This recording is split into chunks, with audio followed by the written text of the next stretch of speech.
talking to Landra and Janet for a second. And I just wanted to set a context for you that was really helpful. For those of you who, feel somehow connected to my prior work in your state, let me use this example from this website to kind of bridge the two visits, okay? So this is a charity in Canada called Until the Last Child. And they mean until the last child leaves foster care in Canada, they're going to continue their work. And I've done 2 projects with them, one in 2012 and one in 2017. 2012 was the model that I would have been exploring with you here in Missouri, 12 or 15 years ago. And what you would see if you looked at the data on the website from it's the middle one, Family and Children's Services of Guelph.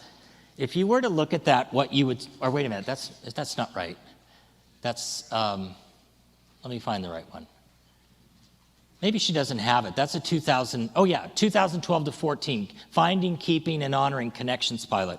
So the same model that we used here, or that I was sharing here, and that your 30 Days to Family folks kind of built off of was that particular project. And the outcome of that was very consistent with what we saw across the United States and other places. And that was a 6-step model that was about finding, engaging, and focusing on permanency for particularly older young people.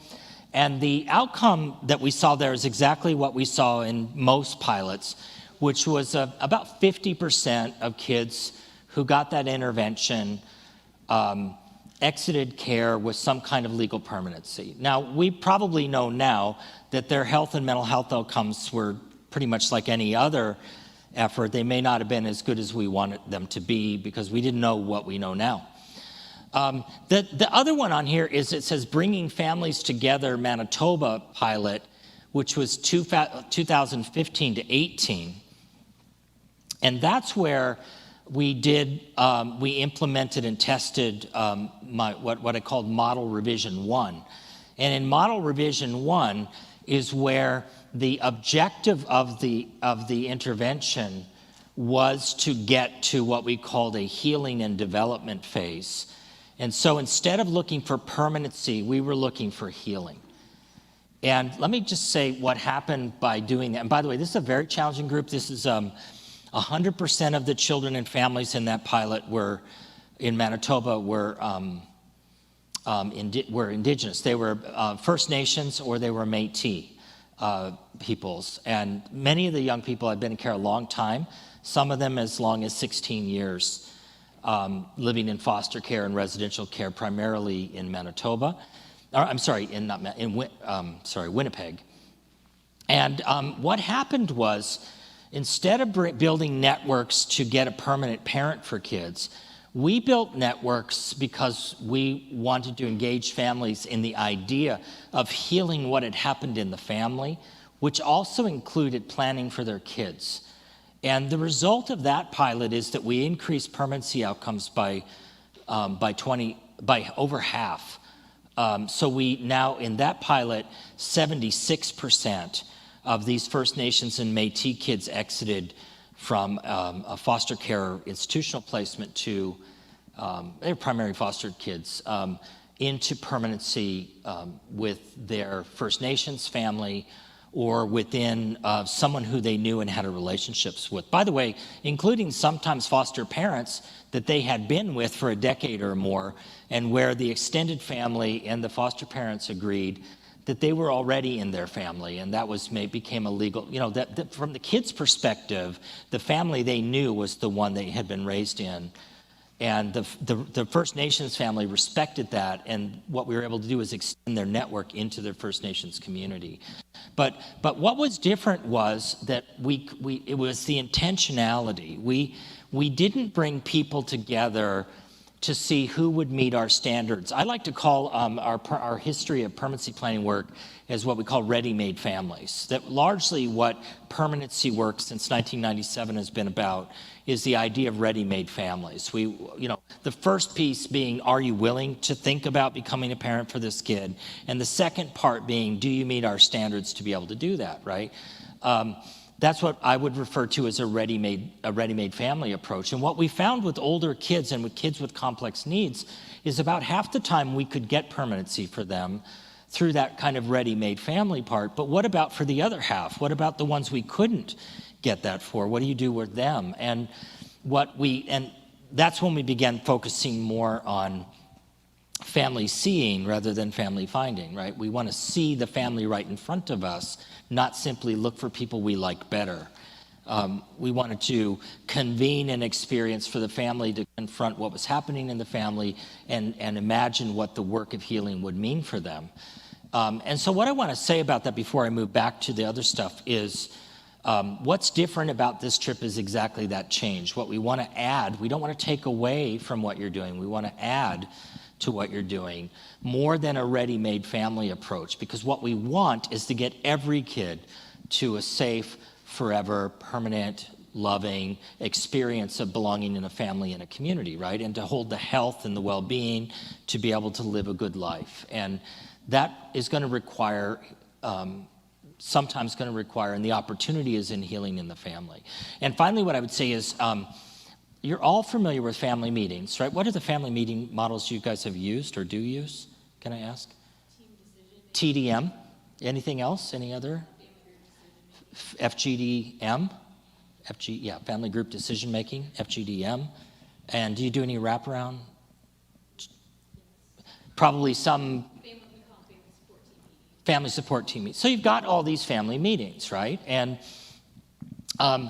here's what's different and we use family meetings and family finding as well. But what I would say is the intentionality of the meeting changed when we changed to healing. Because thinking about Greg Boyle, I talked about Boyle from You Gotta Believe. What you could learn from Greg Boyle's work and from that what I like to think of as an intentional community that he has built in his work with gang members. And I think we saw in the ARC movement with people with disabilities, also again, intentional community, was what Greg Boyle talks about is the power of encounter. And so as you think about, if we think about FGD, when I think about family group conferencing, family group decision making, as two examples, not the only one, but they're very particular processes, right? They're particular agendas. We want facilitators to position themselves in a particular way, for example, being neutral. We are focused on permanency, we're focused on safety, we work service plans, we do safety planning, right? The practical things, all the things you know. But I began to look at, when I look at Boyle's work and I looked at Vanier's work and others, they came at it in a very different way. I think, quite frankly, and I realize this may sound like difficult language, but I really intended to be descriptive, that what happened with our family meeting practice in child welfare in the Western world was it became extremely transactional and extractive. And it became, really, we operated family meetings like we operate a good business, right? We all know what the rules at the office are, right? And we know how we're supposed to act in meetings, and sometimes we do follow the rules, right, Landra? And I had a feeling that you might be a little bit on the edge in a good way. Right, Janet? And, but there's a very particular way that we run business meetings, and I think in a lot of ways we tended to bring some of those ideas into the original ideas that the Maori had created in their original design in New Zealand. I really came at family meetings with the second model very differently. Again, paying attention to Vanier's work, looking at the ARC movement, and then particularly really paying attention to what Greg Boyle was trying to teach in his community, was that I thought, you know what, and again, looking at the biological science and the neuroscience as well, and the genomics, was that notion of a power of encounter and the idea of intentionality really mattered. And so what we did in the Manitoba project and in others was the intention was to hold the network meeting and do our best to get people to turn up and to participate. The outcome was showing up, and the outcome was holding the conversation, and that was enough. But here was the key to it: keep repeating it. How many FGDMs would you typically offer a family? Yeah, once a month kind of thing. And you're trying to get to a plan, right? And what if we said, well, we'll meet as often as we need to, and the reason is that we need to meet. And we need to stay in the conversation. And I want to think about Perry's work, about Bruce Perry's work, about what one thing he talked about, dosing and spacing, right? That the intention was to get that dose, the dose for each person who turns up, right? And to think more than just the meeting. If you think about it, if you got to get yourself, well, you had to get yourself here today. So you had to get up at a particular time. You had to be mindful about that. You probably have a million things in your house that need to get done before you can go out the door. Probably taking care of who knows who and what. We've got fish, and we've got a dog. So we got chicken. We got a geriatric chicken we're having to put help to. He's got a swollen left leg. That's been a month of foot baths. Thank God for the pandemic, or I wouldn't be home to wash the damn bird's feet. But the thing about dosing is not just the meeting itself, but it's the whole process of getting yourself there. It's each thing. It's the intentionality that you get yourself there, and that you try to hold it together if you can. And if you can't hold it together, you try to get yourself together. And if somebody else doesn't hold themselves together, help them get it together. But all of these, becoming more mindful that each of those things counts for something, that whole experience starts counting. And we think about, again, Bruce's work around that concept of dosing, and just think almost like dripping water, and staying at it. And what we saw in the Manitoba work, if you think about the efficiency of this, we had 4 facilitators and a supervisor, and they completed services with 200 families, the 4 of them, in 24 months. And 76% of those kids left the system. And they did it by simply being conveners of those family meetings over and over and over and over again, and dosing and dosing and dosing, and using some of the other things I'm going to show you now. And the intention of that being about healing, not extracting a plan, or showing that we can't, not about a timeline, not about ready-made families. But about, we need to come together. There's something happening in this family that is worth getting together about. And if maybe that thing's the kids, maybe it's something else. But it really was powerful to watch how that worked for people. Again, paying attention to the science. If you could move to the next, go back to the slides. And the slide I want to look at is healing through the lens of resilience theory. So right here, you've heard about resilience, probably resilience work. Some of the big language is that we recognize that human beings have an extraordinary embodied ability to bounce back from adversity. And we talk about in the resilience work that what's even better than bouncing back is bouncing forward. Sometimes, especially with young people, we see as part of normative development or developmental experience, that we can sometimes recognize, maybe it's easiest in your own kids or your own grandkids, to recognize these developmental leaps that they will have. It's like, I've got a surly 14-year-old at home. I don't know if any of you have that affliction right now, but I'd rather wash the chicken's feet right now than hers. And but I know, because I've raised other kids, I know that, one day she'll turn up at the dinner table and I won't recognize her. Some kind of leap's going to happen. We had a little bit of that, even though she's surly with virtual learning at the end of the school year. She works really hard and goes to a really rigorous school, and was really struggling with the way her teacher was teaching her math. Fortunately, my wife was helping her, because my wife can do math and I went to art school, so that's a complete loss of help. But she through the virtual learning with her mom's help and being away from that teacher, this kid just became, by the end of the school year, she's teaching all the other kids math in her class.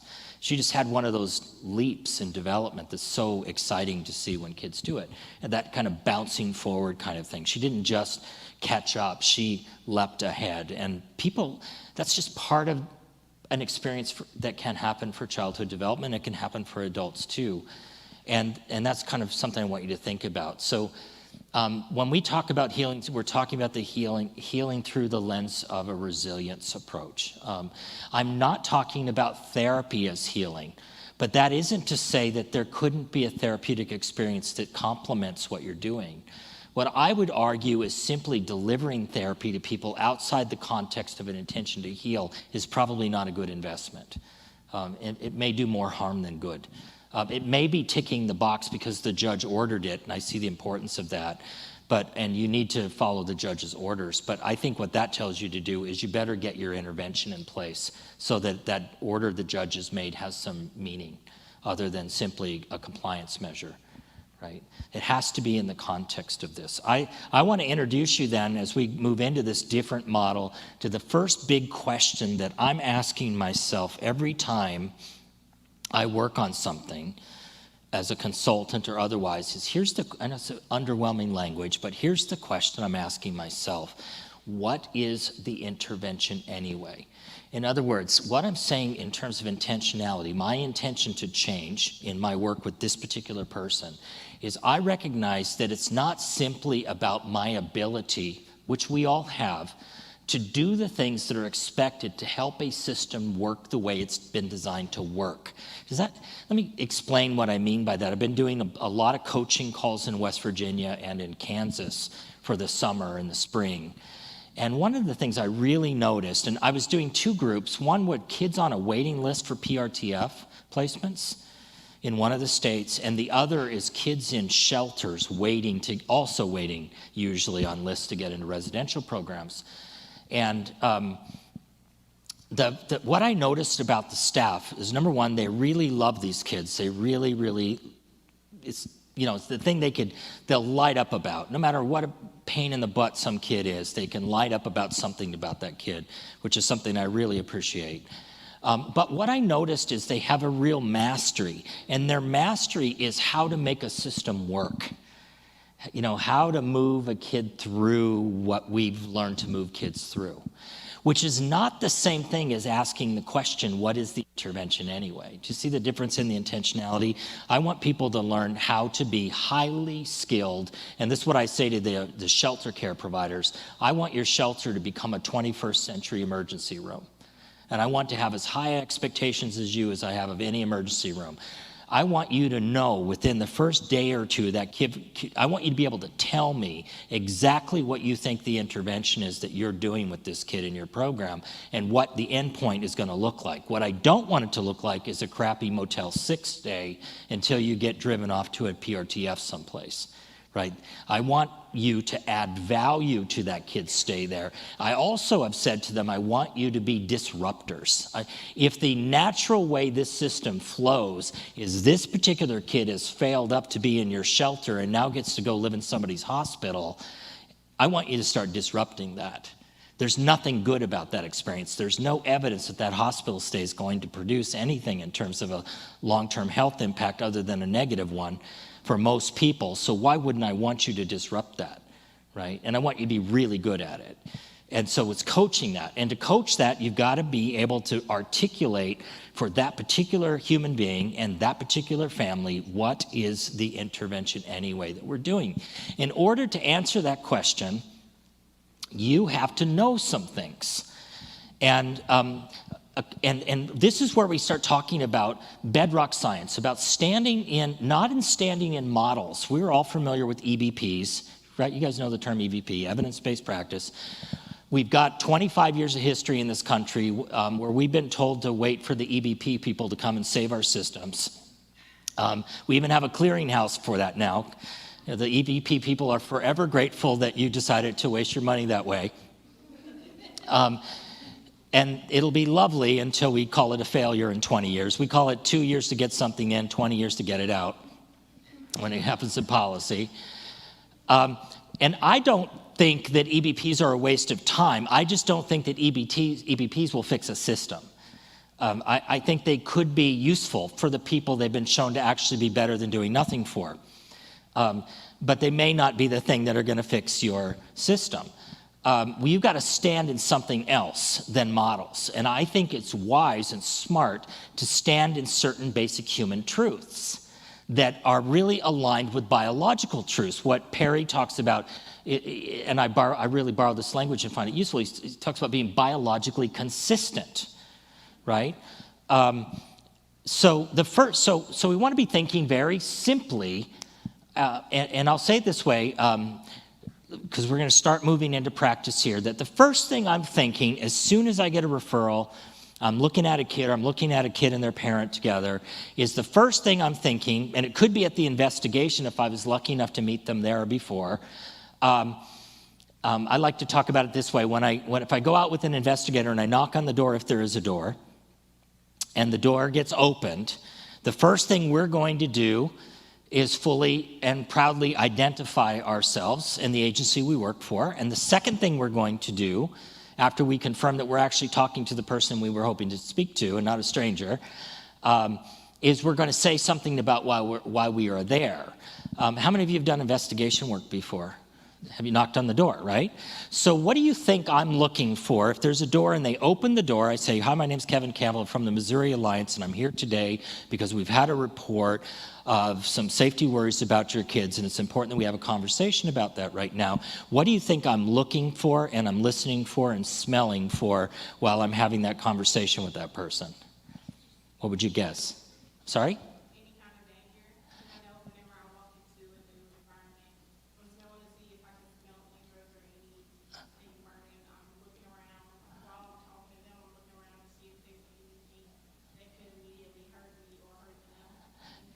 Right, unsecured firearms, right? Another person lurking that I don't know who they are, so I'm gonna ask, right?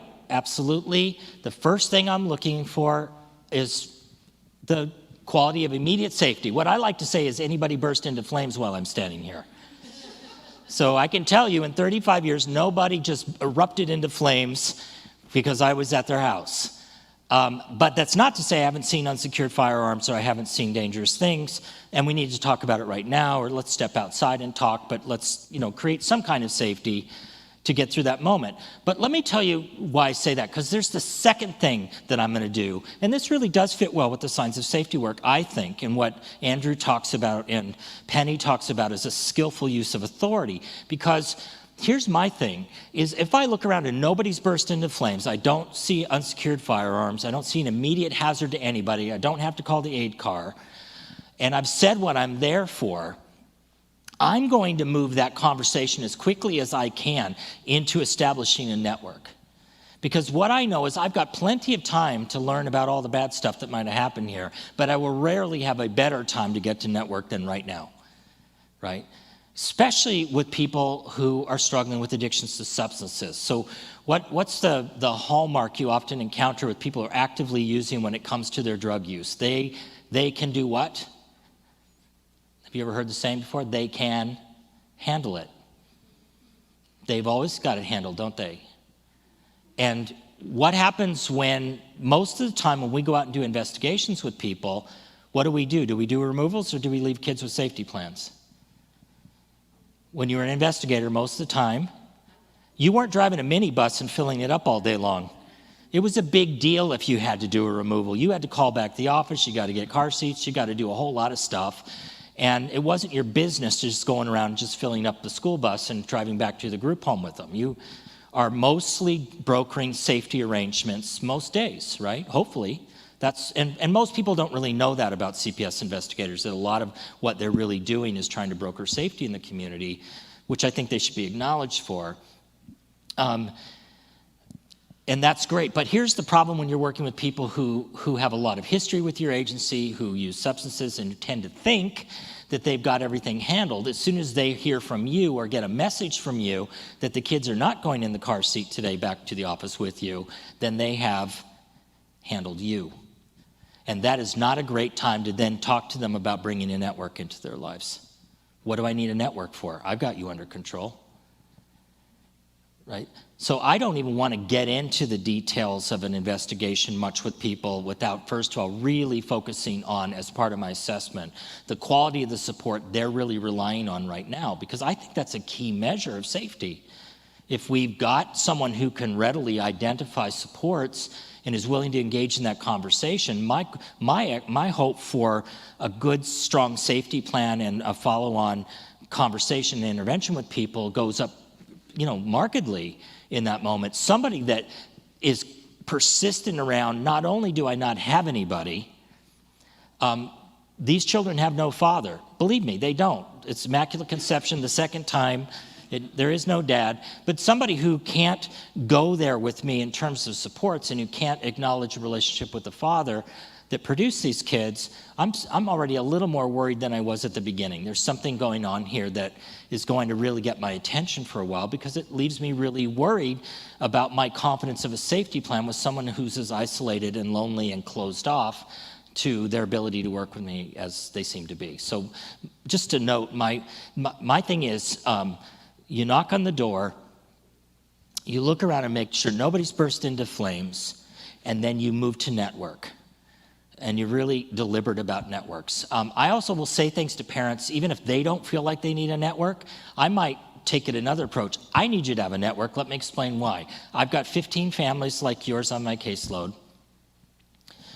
And what I've learned doing my job is that I can't work without a net. And what I mean is I'm going to have a certain amount of time to work with you and your family, and I'm thrilled to do it. But I also have to divide my time with all these other folks, and I'm not going to be able to be here all that much and make sure that you have what you need. And it might happen that you're going to have things come up that I can't immediately get to. And what I've learned is, if we work together right now on getting people around this, that you and I can work well together and we can keep things moving, even though I've got these other families I'm responsible for. So I don't work without a net. Can you give me at least 2 people that we could call right now? By the way, my language: move to action, move to action, move to action. Once you've got you've kind of sold what it is that you're talking about, it is, let's call them right now. Because it's not just your ability to give me the words that you have somebody, it's can we IM them right now? Can we call them right now? Can you get them on Facebook Messenger right now? That kind of stuff, just to mention that. So here's the thing. Oh, wrong line. Next slide, please. So basics, foundational basics. First of all, what we call using imaging tools to measure social and relational resources and evidence of a life lived. Here's another piece that we've learned through our work. Asking someone about a network, having that as a conversation between you and a parent or you and a young person, more often than not ends up with a really, really limited list. Ashley, would you be willing to say, if there's such a thing in your life as an inner circle of people not at work, how many really strong supports do you use in your life every week? 4, right? And if every week or month, I'll add. Let me just show you something. So I'm going to draw some. I'll kind of move it around so people can see. So here's Ashley. I've got this. You guys, as signs of safety, people recognize the safety circles. I think that's what they're called, right? And so it's a bullseye. If you've been to Target, how many of you wish Target didn't exist? I wish Target didn't exist. I can't get out of there for under $300. I don't know about you. So I try to stay away from that place, especially if my daughter's with me. So that's Target kind of emblem. In the center, I've got Ashley as a dot. And Ashley, the 4 people that you were thinking of by their relationship to you are your mother, your husband, your sister, and your brother. So I'm going to put them in with you in that inner circle: mother, brother, sister, husband. I'm sure he'll appreciate that you included him in the middle one. And before we move on, though, can you think of anyone else we should put in here? How many do you have? 2, okay. And any dear close friends that would be in there? How many? How many? Three? Yeah. I'm going to stop belaboring the point. You see what just happened when I moved away from talking to her to drew some circles on the page and started putting dots there. So the first thing I'm learning is in terms of measuring the basics of things, it's not very effective to talk to people and just say how many close supports do you rely on a week, because you will usually get an answer, but it's possible that what you're going to get is a much more limited list, because quite frankly, it's a very weird question to ask, Ashley, right? How many people have actually stopped you on the street to check on your relational wellness? So it's a very odd conversation and people aren't prepared for it, which, by the way, is also your advantage for somebody that's used to handling you. By using things they don't expect to hear from people, they're not as ready to deal with you on that, right? So one thing I'm saying is measuring this. By the way, just for fun, in the second circle, we have 1, 2, 3, 4, 5, 6, 7, 8, 9, 10, counting you in the center circle. No dear close friends at work by any chance, by the way, that we didn't ask about? How many? That you would put in the center. Most people you would say, don't come over this weekend because we work together, but there might be one. I would say 2. Okay, now we're at 12. So we could do this all day. You see what I'm going to do is I'm going to be relentless. The point about what is the intervention anyway is I have no idea what the intervention is until I understand the context, right?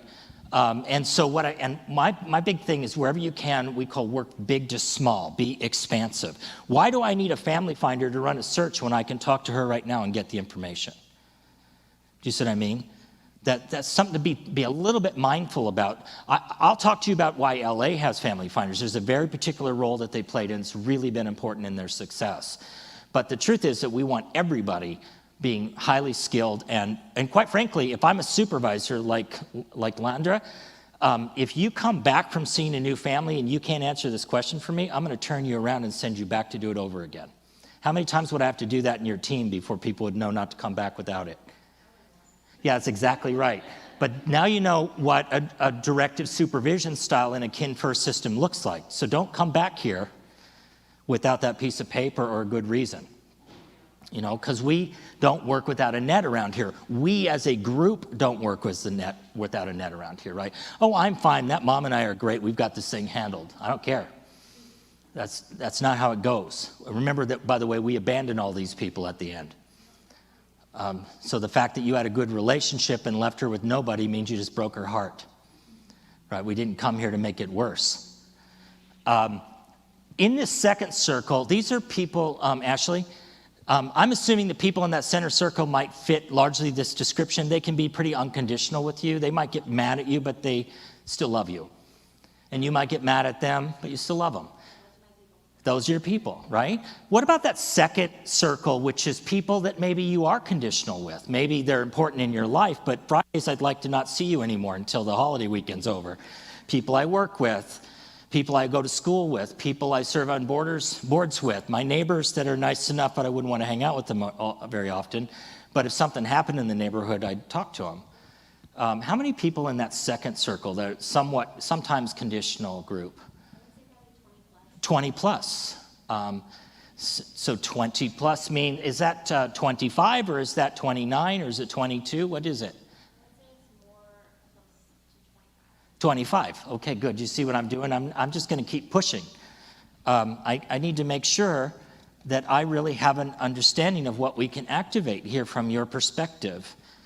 How about this third circle? They've been really important in your life at some point. They might be relatives, but you're not in immediate contact with them. They've been important. You think of them in good ways, mostly. They think of you in a good way. How many people are in that outer circle? Colleagues, schoolmates, extended family, neighbors. Yeah. I would probably say like 60. 60-ish in that group. Okay? This is a lot easier to do with someone when I'm not asking for their names and their phone numbers and their email addresses, right? Do you notice I'm not putting her in a position I just need to have a relational context. I need to get a sense of how she's going to do with this conversation and her ability to do that. We've got 60 there. How about just for fun, don't name them and don't tell me why, but it's how many people can you think of that it's become a good idea for you to keep them out there? Off the top of my head, I would probably say like 7. I love it. I've got about 50. Mostly I'm related to them. We don't have to talk about it, but by the way, this is a great place to find fathers that don't exist, because we come back to that conversation later.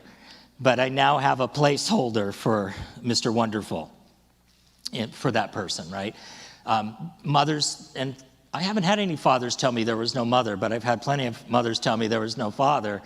And what I get out of that is it's complicated, and it's painful, and it may be really hard to talk about right now, and it's okay.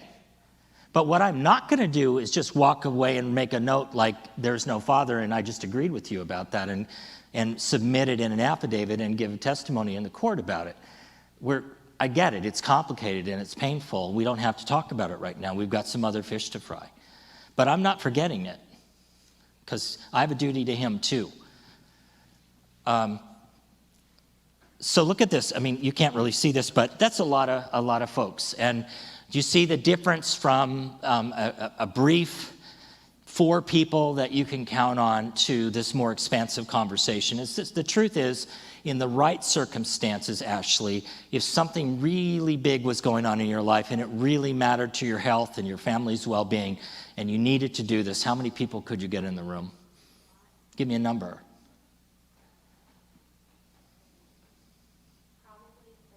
At least 30. And if I'm working with that parent, let's make an invitation list right now. Now I'm ready to get specific about it, because it really is serious. It's not a good day when you show up at somebody's house in this business. I call it, do you guys do death penalty? Do you guys carry out the death penalty in your state right now? Do you know? Yeah. So in that context, I would call what you guys do is what I call the 4th great power of a democracy. The first great power of a democracy is to wage war in your name. The second one is to put people to death. The third, and put people to death, and I would say take their liberty by putting them in prison. The third one is to take your property. And the fourth one is to take your kids and change their names and give them to somebody else. Right? So I think, unfortunately, in our business, too many of us has gotten to see this as the everyday. There's nothing every day about working on death row, and there's nothing every day about rocking up on people's front doors with the risk of taking their kids from them forever. It's a deadly serious business, and we need to remember the kind of responsibility we've been given and the constitutional role that we play. And don't minimize this. We are specifically playing a constitutional role in the context of the United States Constitution here, and that's really serious. And so we should treat it seriously, and we should give it the weight that it deserves, and I shouldn't forget that as I'm having a conversation with this parent. This is deadly serious business. It's not a good thing that I'm here, or that we're here, in the sense that it is really a worry for you and your family. But I am committed to walking with you and trying to get through this thing, but we can't do it alone. And I'm moving to action right then in terms of establishing a picture of this. I look at this picture you've given me, and it doesn't surprise me that you're sitting in the second row instead of the back row like her team members. Just teasing. But that you're here, right? That because what it suggests to me, even by itself, is it suggests to me that it is not a particular surprise that you land in this room on this day in this condition, that there's a whole arc to this story, there's a whole trajectory to this that brings you to this moment. And we need to be reminded of that we're reminded that we didn't get ourselves into this room by ourselves. Right? There have been so many people who have made contributions to each of us that make it possible for us to be in this place doing this work rather than sitting on the other side of that door while I'm knocking on it. Right? It's evidence of a life lived. It tells me something. And it's a data point. I want to be really clear. It doesn't tell me the whole story, but it is a data point. So this is what we call a connectedness as an X-ray. X-rays see the hard bony stuff, right? Anybody ever blown a ligament in your knee and had to have it repaired? Were they able to see that with the X-ray, or did they have to see it with the MRI? So they saw that there weren't bone chips in the capsule, and that's good. But what they weren't able to see is how much of your ACL you tore, right? So they had to go and look at that in an MRI, and then they told you how lucky you were. You can have a cadaver repair, or you can ignore it, or whatever, right? I'm looking at somebody nodding their head. My wife went through this a few years ago. What connectedness maps do is provide the hard bony stuff, the presence or the absence of whether or not you have, and the way you tell the story and the way you organize the information about whether or not you hold the support in your life that we can connect to easily and begin to build an answer to that question, what is the intervention anyway, right? Not my answer, our answer together, the parent in mind or the young person in mind. The next, here, by the way, these are from this one. These are from Texas. Oops, actually, I'm sorry, next slide. I'm tricking myself.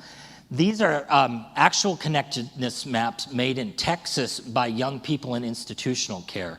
So these are CASA volunteers that we train to partner with child welfare people. Do you hear that, partner? Work together. We call it collaborative family engagement. The collaborative is about our relationship and actually getting on the same page and being partners rather than working apart. And we've trained thousands of volunteers in Texas that way. And one of the things they're able to help with is they go out and see these kids in the facilities too. And they've been trained in the same tools that you have, and we share what we create together, right? We call this a strategy for what we call systemic defragmentation. We've got a system right now that's deeply affected by fragmentation, and part of the strategy of making a system work is the defragmentation of systems, which is really seeing ourselves in partnership with others rather than in separate roles. We can deal with the separate role thing through our lawyers in the courtroom when we need to, but we really want to work hard at partnerships with people. So these are two young people who, when the CASA volunteer met the young person who was, presumably on their, assigned to them as a CASA, when they asked them verbally, who cares about you, who's in your life right now, these young people said, you want to finish the sentence? Nobody. Then, instead of looking at, this is about neuroscience stuff, instead of looking at a kid, I'm looking you in the face, I apologize if that's upsetting, but when you walk up to one of these kids carrying this embodied complex trauma, and you turn around and try to stare them in the face and you're asking them questions, what do you think's going to happen? You're going to light them up, and they're not going to be able to hold that conversation with you. They will have a way to manage you, probably many different ways. But what you're not going to get to is a meaningful conversation. So when the CASA volunteer went out and looked this kid lovingly in the eye and said, who cares about you, instead of getting the who cares about them, they got whatever the response was from feeling terrified, right? From feeling threatened. Whether they were threatened or not, they felt threatened by that. And they gave the standard, there's no body. Then, using the same idea, instead they calm themselves, they sort of distract for a little bit, and then instead they bring them to the table, and instead of looking at them, they've got markers, scissors, paper, glue, on this table, looking nice, and instead of looking at them and having questions, they say, well, come over here, and let's try this for a minute, and 15 minutes later, that's what you get. The same kid who said there was nothing gives you, look at the numbers up there, it's extraordinary. And they didn't just do dots, they did names, they did it any way they wanted to. And that is a beginning place, because right from that document, we can move into a conversation about what a network is. And I would turn that, I wouldn't come back to the office and show, Landra, look at Superstar today. I know you know that about me, but just saying. I mean, just remember who I am, the other six are, I'll bring them along. But I'm kind of, that's not going to impress me very much. How did you turn that into an invitation list? And did you call anybody right now? Did you set a date with her? Did you agree, let's get this group together and let's have it, in they'll let us have it here in this special room, and let's do it in a week, and I want to talk about whatever it is that's important to me. I want to see the moving to action. I'm not interested in social work products. I'm interested in a life, in a movement here. To me, when I've got a kid in an institution, I can't. Remember I talked about the telomere shortening piece that comes with that kind of stress? One way to help kids with that, to help buffer that, is to help them share with you the work of making the life that they want to live, right? If she or he helped me do this, if we turned it into an invitation list together, if we agreed on a time frame for our meeting, if we talked about what you want to talk about there, we set a time frame that was close enough that it actually means something to a kid. 2 weeks from now is meaningless to a kid, but a week, 3 days might work. Then what I've done, I've moved them from toxic stress to at least tolerable stress. At least I've got a relationship with them. They've got a sense of control. They can anticipate what's coming. We've worked it out. We have a plan. She or he's being heard. And I'm effectively using my relationship and that work product to be able to protect the kid from being marooned in this facility, right? I'm going to buffer that experience and protect their health that way.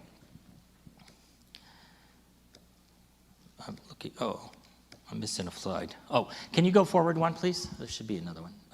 Go again, please. I'm missing one. Okay, go back. Go ahead and go back to the connectedness map. Apparently, I'm missing a slide. Let me explain the next thing. Then, if the connectedness map is an X-ray, let me explain what the MRI would be. And the MRI is a calendar. And I was going to show you one, but I can just talk over it. The other thing I want to see, and I'll construct with a person, a parent or a young person, is I want to do a calendar for the month prior to me meeting with you. I want to see with you how you've lived the last month. What do your days look like? Show me what time you like to get up in the morning. Show me what you do then. Show me what follows that. Who are you talking with each day, roughly? What routine things do you have in your life? Show me how you live. I want to see how much you're sleeping. I want to see when you get a chance to feed your body. Do you get to move at all? And move around. I want to see this. What do you think that I see in the calendars for a lot of kids who are in foster and residential care? What do you think they look like? Landra, what do you think? Always tired, sleepy, not really a routine, just kind of doing what people tell them. Tired or sleepy, not a lot of structure, I'm paraphrasing, and pretty much do the things they're told to do or deal with the consequences of not doing the things that you're told to do. And that's how often a week? And how old is that kid typically in your caseload? 15. Somebody tell me what a typical healthy 15-year-old's calendar looks like who's engaged in their life. What's that? Busy, she said. What time are they getting? School's in. What time are they getting up in the morning? 15-year-old, high school. 6:15 in the morning. And then they do what? Get cleaned up. Eat something. Sort out with whoever the adult is in their life what they're going to do next. Get to school from about what time to what time? 8 to 3. How are they doing with people socially at school, typical healthy kids? Yeah, there's some bumps you're learning from them, though. Landry, any fun stories from high school you don't want to tell us? No. It's going to be mixed. You're going to deal with the mean girls. It's always the mean girls. And there's some boy who's bullying somebody, and you're going to figure out your place in it, and you're going to figure out how to get through the day and do what you got to do. After school, what are you going to do? Go to a practice, go do some extracurricular thing, hopefully. Do you have any friends at school? Hopefully you got a friend or two or three. Depends how some people are more social than others. And what about homework? You ignore it blowing school off at the end of the day, or you got to take care of something? Well, who's the adult in your life? It depends, doesn't it? In some families, you'd be expected to take care of that. In some families, they would stick their nose in your business, right? Eat dinner, sitting in your room alone, eating dinner, staring into Minecraft? Well, some kids. Yeah. I'm not trying to make it idealistic. I'm just saying, what's it like, right? So your kids, Londa, don't have that life. They're in what kind of placements? Institutional, residential. Yeah. So very strict, very narrow routines they do as a group, or they don't, right? So what kind of health does that build? So let me give you an example of one of the, I was going to show you a picture, but it's again from our Texas research, or the CASA's Texas research in Texas CASA. 11-year-old girl living with a single foster mom. She's been there 2 years. There are 4 11-year-old girls from 4 different families. Anybody excited about this family arrangement? Remember, she's been there 2 years. I asked for a calendar, or we asked in this study for a calendar for the month prior to starting the intervention. And here's what it looks like. It's January, so she starts February 1st, 2017, so January was the month prior. The school holiday extended through the first week of January, so the first week of her month of January, after 2 years in this home, looked like this. Nothing on the calendar except dinner at 5 o'clock and bedtime at 8:30. That's it.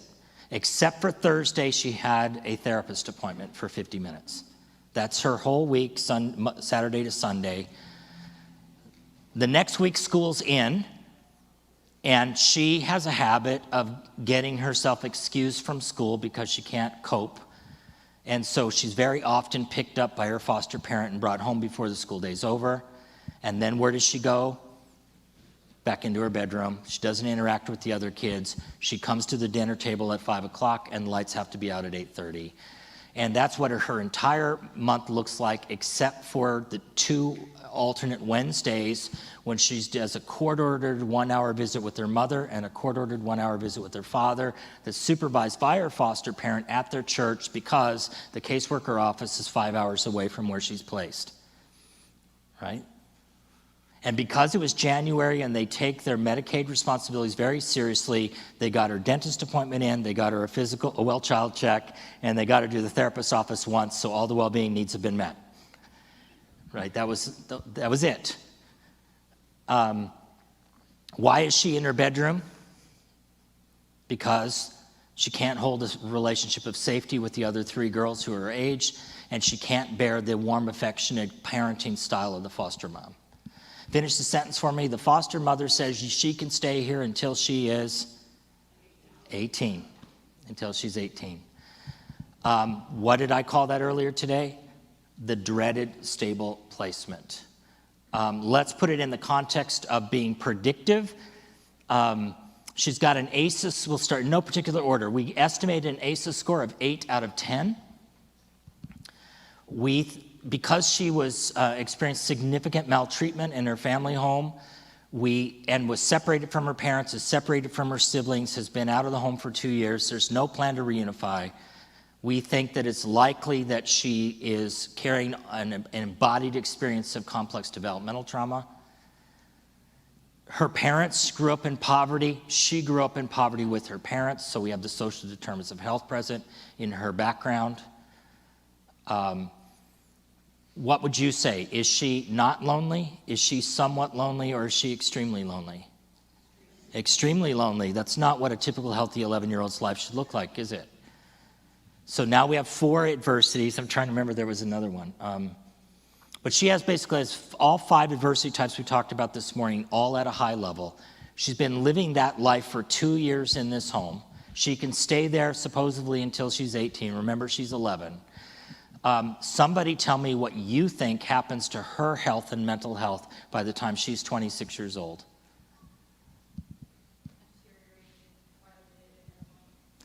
Does she even stay in that home till she's 18? Because she's going to get sick way before that, isn't she? Is she going to be a parent by the time she's 26, do you think? Yeah. Who's going to be raising her babies? Yeah. We could predict that. What is predictable is preventable. We have to tell the story about that. Remember, what is the intervention anyway? Before I just plug people into stuff because it's what we do, I need to be thinking with others in the case, what is really going on here? What is the intervention anyway, right?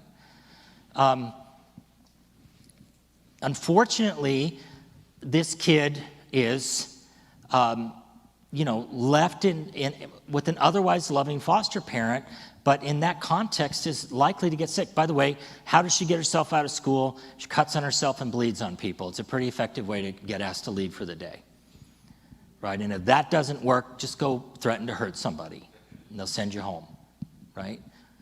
And that's at 11. What does that look like at 15? It looks like her locked up in a hospital is what it looks like to me, right? We could predict that today, couldn't we?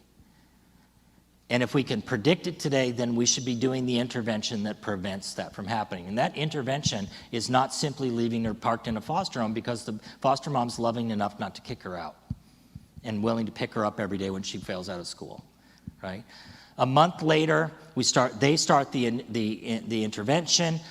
I come back December of 2018 to do a conference event where her CASA is at and where the social worker is at. And a year later, this kid is permanently with her auntie and uncle, has a network of 8 adults around herself, is thriving at school, is a cheerleader for the football team, and continues to have a relationship with her mom and dad, and her health is significantly improved. Because here's the point, who's the intervention really with? Was the intervention in the kid, or was the intervention in the people around the kid, right? I couldn't, if I had thought the intervention as a kid, I'd be a therapist in the mental health system, and I'd be seeing this kid twice a month. And what good would that do, really? The intervention's not in the kid. There's nothing wrong with the kid that having a loving community around them couldn't fix. But the system as usual approach around that little girl is to fill her time with healthcare appointments and fill her time with a routine at the foster home, which she's decided to sleep her way through.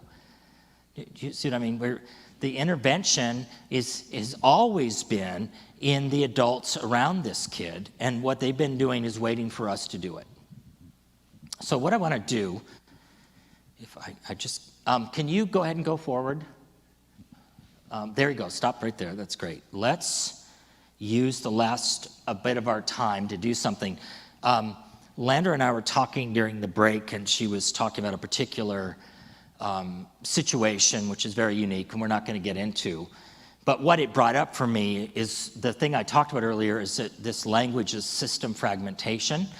One fragmentation experience that folks from the Alliance might have would be having a sibling group where you might have one of them or more than one of them, but the state might have others. That happens, right? And so we're working with one family, but you know the way we organize our system is around individual kids. And we sometimes split those kids across systems and across partners. One of the things that I was thinking about was suggesting a couple of things to do when you've got this system fragmentation piece. And it goes back to what I've been talking about, which is that question, what is the intervention anyway?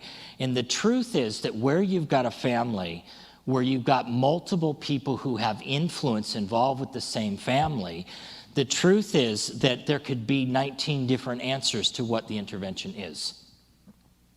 And that what that usually devolves into is some kind of conflict. If you're a service provider agency, that can be an awkward position to be in when the state agency holds a different position than you do. I'm sure that never happens. Right? But it is our everyday, isn't it? So I want to say one of the reasons that I did a model revision, other than the healing stuff, was the first thing that, you guys know the old saying in medicine, finish the sentence, do no, and what is it in child welfare, do you know? Don't make it worse, is the child welfare version, but do no harm. And as a model author, what I realized through the research that was being done on family finding, and I'm sure you've had this experience here too, was that we were sometimes doing harm. particularly in cases where there was conflict between decision makers, because the family finder would go out and catch the car with no problem. You turn her loose on somebody, she can go find them, right? I know. But then you bring them to the table when we can't even agree to be nice to each other. So who are the weakest people in the room? The people she found. And what I realized is I'd inadvertently, without really thinking it through, because my questions were so simplistic, we'd had the effect very often of having brought, about half the time, we brought families and community members into a system where we couldn't get along together, and they got chewed up and spit out. In fact, one of the kids in one of the focus groups came up with a name for this. He called it the wood chipper. He said what happened to him in his family was as though they'd been fed in a wood chipper.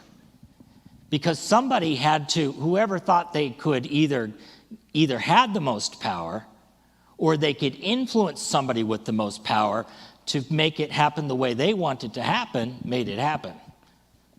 For example, their best and favorite foster family said they really loved this kid. And they wanted to keep him. And they felt like the kid had been there more than 6 months, so they felt like they had a legislative opportunity to make a claim on him. Does that sound familiar? So where does that leave, is it Kitra? Kitra. Where does that leave Kitra? Where does that leave you feeling when you've seen that happen? It just feels like I was wasting my time. Well, you did more than, well, yeah, and that's hard for you. That's not what you want to be doing. But then, when it's that grandma that calls you on that anniversary every year and say, what happened to my grandbabies?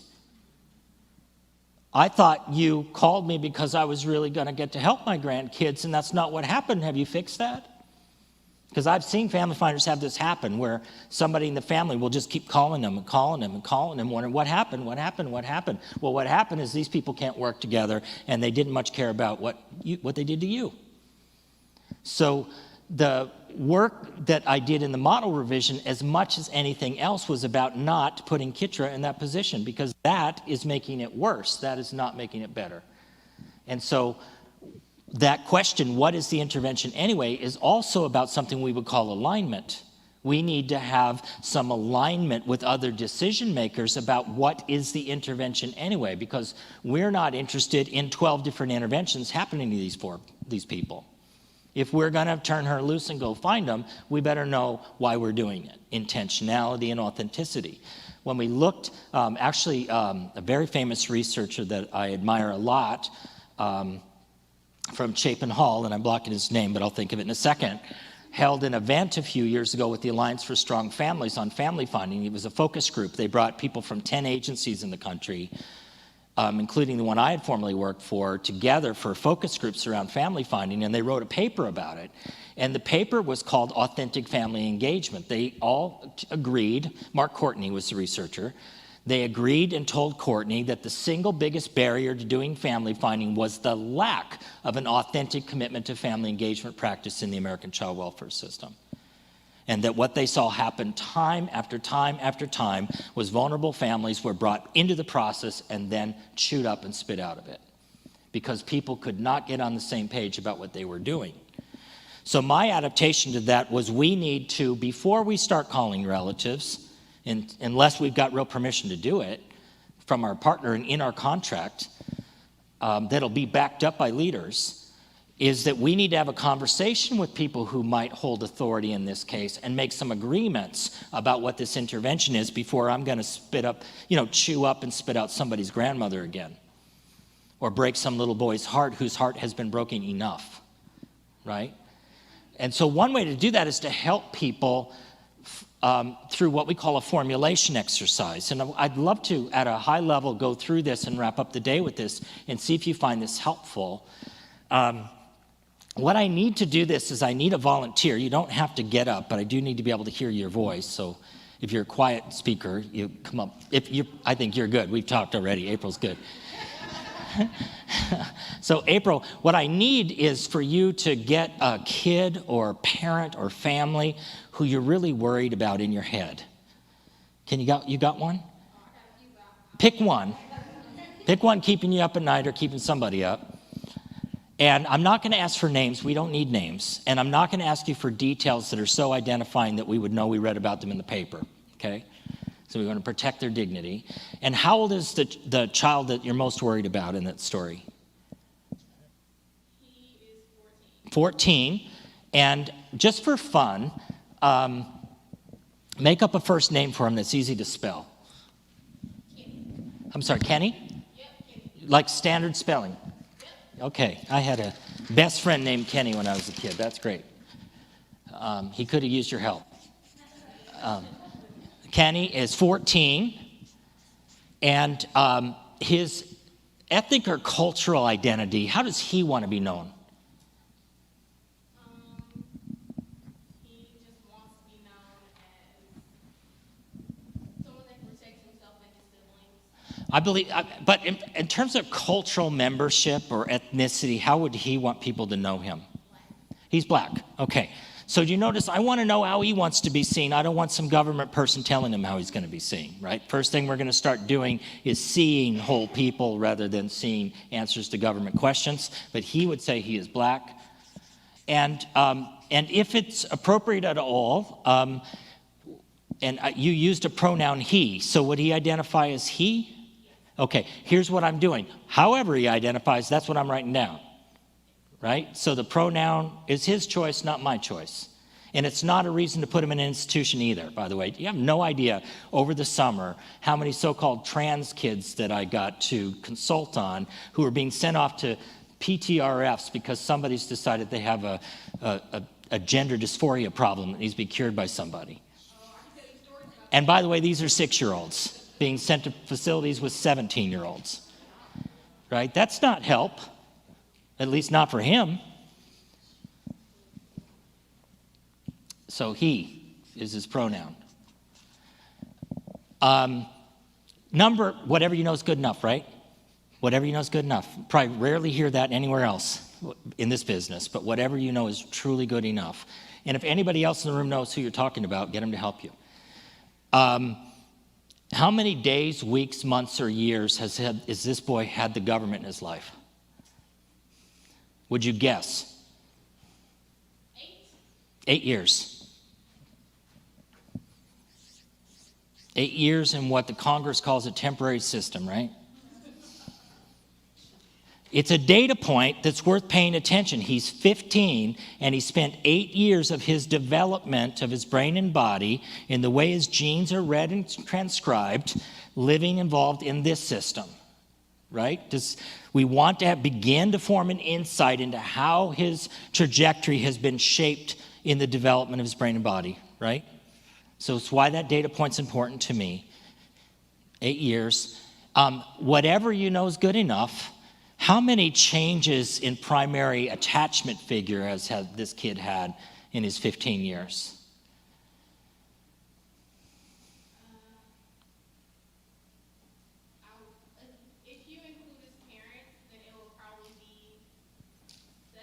Seven.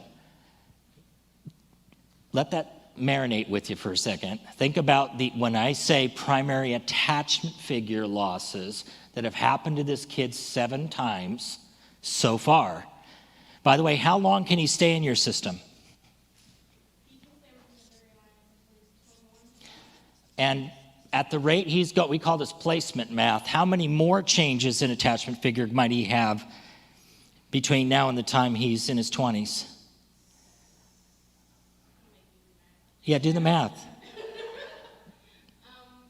would roughly say another 7. He could double them in the remaining time he's got in your system. And that's the most likely prediction. But remember the principle, what is predictable is, if we don't talk about it now, it'll almost certainly happen. If we recognize how serious that is and focus our attention on it, we might, with him, do something about it, right? What we, for too long, I'm afraid, have been so focused on who's where today that we're not using our foreseeability, lawyer term here, what you should have known and when you should have known it. I don't know if you heard some tapes last week about that and why that's significant. But if we need to be talking in our supervision together about this data and recognizing and thinking about what it means so that we have an answer to the question, what is the intervention anyway, right? What happens to kids who spent, by the way, he's 15 now and he can stay until he's 20 what? Yeah, he's 14 now, he can stay until he's 21. 21. So that, I went to art school, but I think that's 6 years. So, thank you. See, I went to art school. 7 years, 7 new losses. Tell me about his fathering as a 30-year-old man. I doubt it would be very good. But what is predictable is preventable. Do we care about who he'll be as a father when he's a 30-year-old man? Yes, we do. Yes, we do. And so does he. And he will never imagine himself being the father he is likely to turn out to be if this keeps moving this way. Because he doesn't want to be that man. He wants to get it right. Because somebody didn't get it right for him, he'll tell you.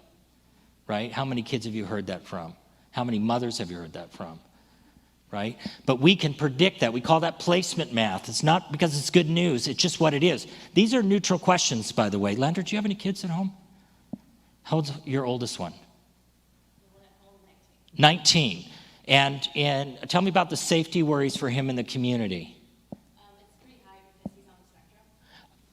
So how do you manage it? You guys don't just leave him out there. No, he checks in with us. Actually, he's been checking in with me today. Yeah. So he's not unsafe with folks because you guys are loving him and he has a name, right? Joseph. And Joseph is loved. And Joseph may be one of the most loved people in your family. And it's why Joseph is good and loved. Even though he broke my dryer last night. Yeah? I'm gonna fix it when I get home. Well, I've broken a few things in my wife's too, and it's rough, but we got through it. It's typical, healthy, loved can include breaking a dryer, right? In our families. Now in the system, calling her, I want my dryer fixed, I want $500 for my trouble, and I want you to get this little shit out of here. And by the way, do you have another one for me, and they better be easier. I was a foster parent, I know how this goes. Right? When they broke out, I said, well, he's mechanically inclined. I mean, he knows how to take it apart, but he doesn't quite know how to fix it yet. That's what we call being strength-based. School placement disruptions for Kenny. How many unplanned school changes has he had, if you had to guess? 2 or 3. We try very hard to keep him in the same. And what's going to happen with his school outcome? What do you expect? What do you predict? The way things are going right now, Yeah. he's going very well. They are or are not? They're not. He's going through issues with fears that Yeah, so it's not looking good. And he's not alone in that. We know that not only do children in the American child welfare system have the worst health worries, they have the poorest school outcomes of any group of kids in the country. By the way, they also receive the poorest access to health care of any group in the country, despite being eligible for a rich entitlement program, which is written about by the U.S. Department of Health and Human Services and talks about the health disparities for this particular population. Again, we have a system that has taught people to think that health just unfolds for these kids. There's nothing to look at here. As long as they're not acutely sick, as long as they're not chronically sick, we don't talk about it. Just check the box at those well kid checks. Check their heart rate, check their blood pressure, look in their mouth, have them read a chart. If there's nothing stands out significantly, move them on. That's not what's really going on, but that's the way we've approached healthcare with this population. We're changing that. And the AAP is helping us do that. All right, so he's had 2 to 3 school disruptions, you said, that are unplanned. Every school disruption, we think, is a falling behind between 6 months and a year academically compared to other students. So when you've had 2 to 3 changes, what's happened, you're now 18 months to 3 years behind your peers, which means your likelihood of falling out of school in high school is probably about 70 to 80%, right? So that's what. So what is predictable is preventable. We are in what is called the fourth industrial revolution right now, and the projection is that 60% of the jobs that people are going to be doing by 2040 do not exist right now. And that the basic education we're giving to American kids will not prepare them for that economy. And then there's this kid who will be right in the middle of that. So it matters what happens to this kid's education, but the truth is that we can't fix it. But his family and his network could. Right? And by the way, that 60% of jobs may not require the educational system we have right now. We have plenty of people making extraordinary impacts with their gifts who are not necessarily going through that formal process. But he's going to have to be able to take care of himself, or is going to be a problem. What's his placement setting right now? What kind of placement? Level 4 residential. And I don't know what that means in your state. Secure. So locked institutional placement. And how long can he be there? That's a kind of a gray area depending on How long should he be there? We don't want him there at all. no longer than 3 3 years. years? No, we're small. Oh, thanks, God. I thought, holy shit. Where am I? Where am I? Belgium? They lock up kids for a long time there. They lock up toddlers there. I was shocked to find that out. So, will they kick him out ever? If the behaviors get too bad, or if he ages out, because some of them do have an actual age. But knowing this kid the way you know him, what is the most likely time frame before he leaves that place? Make it up. If we can get the issues resolved, we could possibly have him out by November. What's most likely? Don't tell me the most hopeful example. Give me the most likely example. Most likely we'll have to move him within the next month or two. Okay. Here's what we're doing. We're doing something called a working time frame. Because we don't want that emergent placement after the institutional placement experience, because we know that's going to potentially lead to others. And we're going to get to that 7 a lot faster than we'd like to, right? We don't want that to happen. But we have a working time. Here's what I like to say about this. Don't be doing therapy on the lawn while the house is burning down. So if you had to move this kid in a week, you better get after it. But if I've got 2 months with this kid, I might be able to do an intervention to get him ready for something better. Do you see what I'm doing? I just want to know where I've got to put my time, because as you know, finding placements for kids like this is a lot of work. It's really hard. And we know that. And so we need to be mindful of how much work that is and be paying attention to the clock. What we want to do is we want to start taking control of our caseloads before they take control of us and make us cry. I don't know if you've ever had anyone cry at the office before. But when your caseload takes control of you, it's a bad day. I've been there many times, and so have my staff. We really want to practice foreseeability. We want to be really thinking about it in our staffing work. We want to be thinking wherever we can, weeks, if not months ahead of what we're trying to do here, right? What is the intervention anyway includes where kids are living, because it affects their health and affects their well-being. So we've got about, would you say 2 months before you might see him need to get out of there. Is that fair? Yeah, we can say so. Okay, that's not a bad working time frame, right? So I can live with it. It's better than 2 hours. Biggest safety concern for this kid or the community, if you had to say what it is, no, for him or the community, what is the biggest safety worry for this young person? Using plain language. For him right now, my biggest concern would be his safety and From what? his safety from his peers. He gets assaulted or sexually abused or what? And does he invite this assault? Does he provoke it? Not too often. But he's around kids who think it's a good idea to pound on him. Yes, and around adults that think it's okay to ignore it. And how much are you paying those adults? Where's the accounting staff? What? Plus today. Yeah. So the good news is there may only be 2 more months of this maltreatment, right? So it's a different look, it's just not good, right? It's just not. It's traumatic. It's not what we want for any young person. Apparently, maybe there's some parts of your system that have kind of grown a little bit numb to what that is, and this kid might be in one of those places. So we got to tell the truth, right? I know it's uncomfortable, but it is what will get us to do something about it, right? What is predictable is preventable. When's the next time somebody's going to beat on this kid? He predicted that it would happen today at school, so he skipped school. So he didn't go to school so he wouldn't get beat up there today. So what's he going to do tomorrow? Probably try and skip again if he thinks that they're going to have at school again. So the point is that we have immediate worry about his safety because that's happening. Remember, I said something this morning. I know you guys will go run her down later and figure that out. But look, I want to offer you another thing. Sometimes that's just telling the truth about where we think we might be. But I said something this morning that I want to say again and see if I could make better sense of it.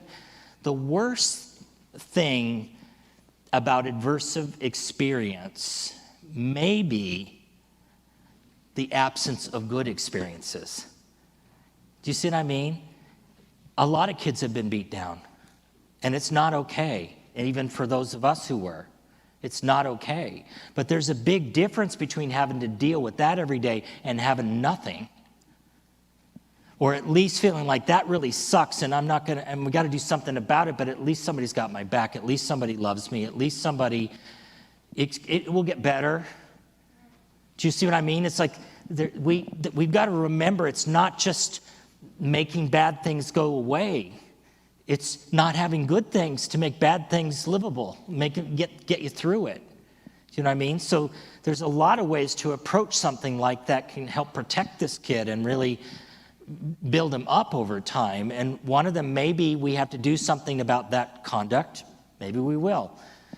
But whether we do or we don't, this kid needs to know or have a belief somewhere that there's going to be a life for him. And he can't have that belief without seeing it or being a part of making it, right? By the way, this gets better in a minute, so don't hurt yourself yet. Hold on. I know you are. Loneliness. Is he not lonely? Is he somewhat lonely? Is he extremely lonely? I'd say he's extremely lonely. Absolutely. How long has he been extremely lonely in his life?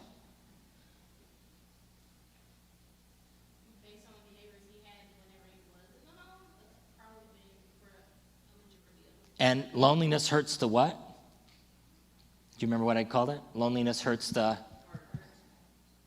which is not just a metaphor. So again, we're looking at data points here.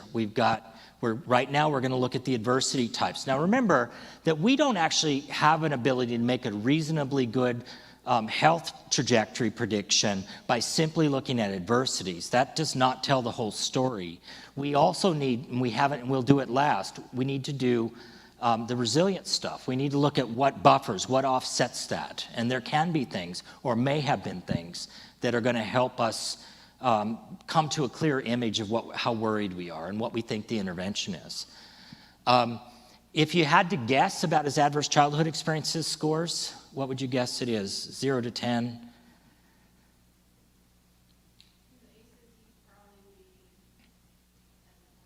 A what? He'll probably be a 9 or 10. Has he been sexually abused? There has been history. Yeah, he's probably a 10 then. So that's the one that's least often reported, but in this case you think it has happened. But I don't want, I don't want to put a score on that kid. I'm using that score to inform me about my urgency about what this intervention is. I know that there are people who have scores of 10 who never get sick.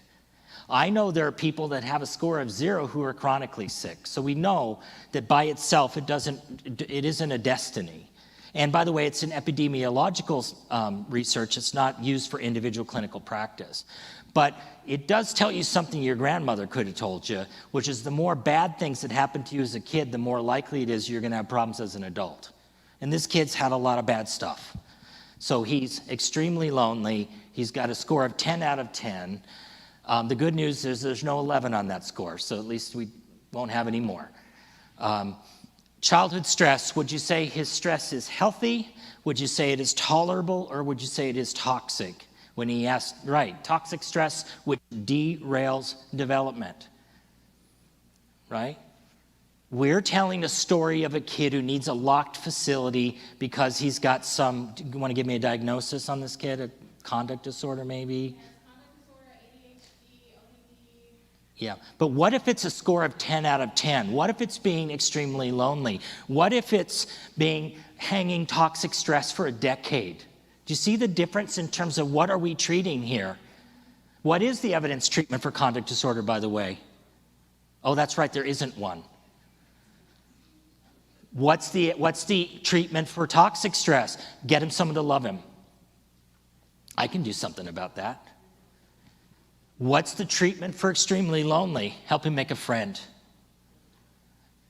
I can do something about that. It's not particularly helpful to have these diagnoses some days unless you're getting the insurance company to pay for a bed somewhere, which is what that's really about, right? Did he grow up in poverty? Yes. Yeah, social determinants. He has all 5 adversities at a high level. Calendaring, tell me about a week in the life right now. Right now, skipping school to avoid getting beat up at home on some occasions. Typically not having any contact with other peers due to, being targeted by other peers, the ones that aren't being. So why don't I just write down surviving week to week on the calendar? Okay, because that's effectively what you're describing. By the way, how much are we paying for this? Over $300. Oh, that's just paying, oh, you can talk about what they're paying you. No, I'm saying it's not just what they're paying them. We're paying lots of folks. Lots of folks. By the way, how about just give them the money? Do you know that the state of Wisconsin, historically, just a little known weird fact, child protection is what's called an untapped entitlement, right? You can claim the 4E4B money for as many kids as qualify, and it's untapped. It's the way, it's an entitlement program. If you have a developmental disability and you're not abused or neglected, it is not an untapped entitlement, and families may wait decades to get help because we don't have an untapped entitlement for that population. And so historically, if you're the parent of a kid with a complex disability, as some of you might be, you don't get a ton of help, if any, from the state. And if you want to get that help, you may have to get yourself on or your child on a waiting list. And it sometimes is a race between how long you live and when they get accepted for those services. Some parents try to live as long as possible to make sure their kids don't end up on the streets because they died and can't be their caregiver anymore. That's the reality of being a parent to these kids. But no longer in Wisconsin. Wisconsin has eliminated their waiting list. Every family with disabilities, or a child with disabilities, or an adult with disabilities is getting the services. Do you know how they did it? They took the money away from the industry and gave it to the parents. And the parents decided what they needed and when they needed it. And when they did it, there was enough money to get everyone off the waiting list. An extraordinary story, isn't it? And otherwise, Wisconsin's a basket case, but that's a cool thing. But that's a great story about, I like their disabilities approach, but their child welfare system needs some support. Fulcrum, good things and bad things. Where's this kid tipped? Can you picture the elephant? Can you picture the mice punching him, apparently? And picture the fulcrum. And how long has this been going on? A long time. I don't mean the punching, but the struggle has gone on for half his life, right? If not more. So I'm going to draw it.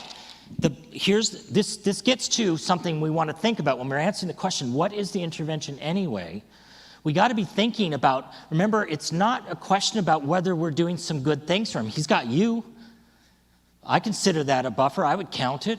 Every time you talk to him, I'd put it on the calendar. It's a dose, right? It is.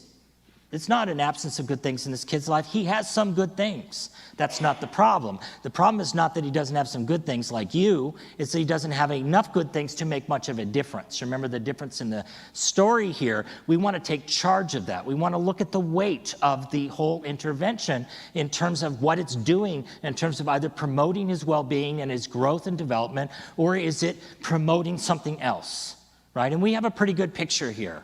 That we pretty much have that elephant on one end, and we have a couple mice, and one of them's named April on the other end. And his what's called gene-environment interaction is driving a gene expression that's going this direction. And the problem you've got is because he's probably got at least one elephant sitting over here. And then you got these couple of mice over here, is we know that while we're doing some good things for this kid, it's not enough. And what that tells us is something about the power of the intervention that we need to construct to get to that idea that there's enough good things happening that it would make a difference. This kid's only 14 years old. His brain development we would expect to go until he's 26 to 30. We know that brain development in the second decade of life, in adolescence, is every bit as dynamic as it was in the first decade of life. There's no reason to think that this kid doesn't have an innate capability for bouncing back from these experiences were he to be in the right context of relationships experiences and feel an agency over what's happening to him, right? And that could happen even if he doesn't live with people. You could even have that happen in the placement that he's in. It would still make it better, wouldn't it? But what it tells you is that old saying, even one adult would make a difference. I wouldn't bet this kid's life on one adult at this point. I'm not sure that it's going to be enough, fast enough to make much of a difference before more negative things happen to him, right? We've got to get after this thing. So it just tells me that when I'm thinking about building a network for this kid, that I've got to kind of go big here. I want to go big and try to be expansive and really try to see how much I can rain down on him. Think about the calendaring. The calendaring is not just a baseline measure. You heard his calendar. That is a health-ruining calendar, right? You know that. We also know what a health-promoting calendar would look like. What's your son's calendar look like? Besides tweeting you all day, which is a dose every time you write him back. No, actually, he's just got a job, and so he's trying to get hired through Boca Rehab. So we're working on trying to get him a job because he's graduated now. So we're trying to give him some sort of structure. Did you guys celebrate that graduation? We did. Hell yeah. Virtually. We did. Yes, like those virtual birthdays. But lots of dosing. We could put your kid's calendar together and we could see that it is not this story at all. It is the reverse of this story. If there's elephants on this side, it is elephants filled with love for this kid and people who work hard every day. And you see that he's probably got a big heart in him, right? It didn't happen by accident. It's what we do when we parent people. It's what happens when we love other humans. And what is happening to this kid is what happens when you don't, right? The intervention right now is not in your kid. The intervention is out in the community someplace, isn't it? Waiting for us to engage them. A 5-year trajectory on your kid. In 5 years, he will be, you do the math, be 19. And the safety worries for him in the community if the trajectory he's on right now remains unchanged. Involved with a gang? Why do kids join gangs? I think it's more for the safety of numbers and the sense of family. Landry, why do kids join gangs? Well, Father Boyle says kids join gangs to die. That there's never been a kid who joined a gang who didn't know that the way you leave a gang is you either are dead or you go to prison. That what he called it is a lethal absence of hope.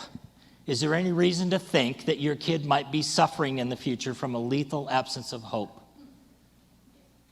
We've just written a book about it. What we ought to do is get paid to write those books and do something about it instead of get paid for things like conduct disorder. Right? Which is why we need to transform the way we approach mental health and who we pay for what around here, right? To do interventions that really matter to people. Because we could.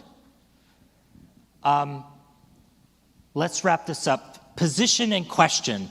You guys all help. You're now expert. Here's the cool thing about this formulation exercise. Once we've gone through this kid, you're all experts on him. How long have you known him?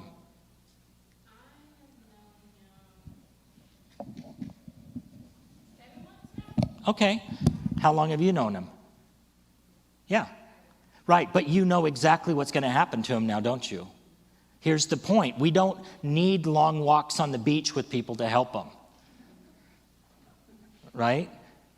We have a tradition as therapists and social workers of talking about that importance of long, deep relationships. You can freaking help people even, let's say you were actually having a heart attack and you got to the hospital and they needed to open your chest up. Hopefully somebody who does that knows what they're doing. They wouldn't take a long walk on the beach with you, would they? Once they understand what's going on, they know what the standard of care is, they know what the intervention is, and they do the damn intervention. Do you see what I'm getting at? I need everyone in the organization to be able to pick up this kid on any given day and know exactly what needs to get done with him. There shouldn't be a mystery to anybody. It would be better if our partners knew what to do with them too, so we weren't having to work against them to get kids what they need, which we're still doing too much. That's what we call system fragmentation again, right? But we need to know what the intervention is. What happens if I've got 5 different agency people involved in this kid's life, all with a different idea about how to fix them? Well, you know, because you do this all the time. Here's what I'm saying. Don't have the conversation about how to fix them. Have the conversation about what the hell's the intervention anyway. Read out the questions to them. Let them answer them. Are you so sure that another 3 years in an institution like this is going to change the outcome for this kid in a good way? Did you know that he's hiding out from people beating on him every week? Did you know you were paying for that? Do you think that's good? Should we talk about it? We need to get alignment with our partners and understand and be doing what we call an in-common intervention. We all need to work on basic human truths, not our idea of what our favorite model is. I've been dodging writing something about play therapy because, quite frankly, I'm not sure that play therapy is going to really help this kid a lot, but it seems important to somebody. But play therapy is not going to help this kid a lot. Unless, by the way, the play therapist wants to get involved in his network and be really loving to him. Then I'd be happy about it. If playing with this kid would be one of the greatest gifts you might have for this kid. And I would absolutely, in the context of the intervention this boy needs, if play therapy means somebody loving who will actually come and commit to you, hell yeah. If it's some weird thing you learned in graduate school, it's some weird program, not so interested. It doesn't interest me at all. The relationship interests me if you're willing to invest in one, right? Position and question. Somebody, if you were drawing a picture of the life this kid has lived and is living right now, what would the image look like? To me, everything's on fire.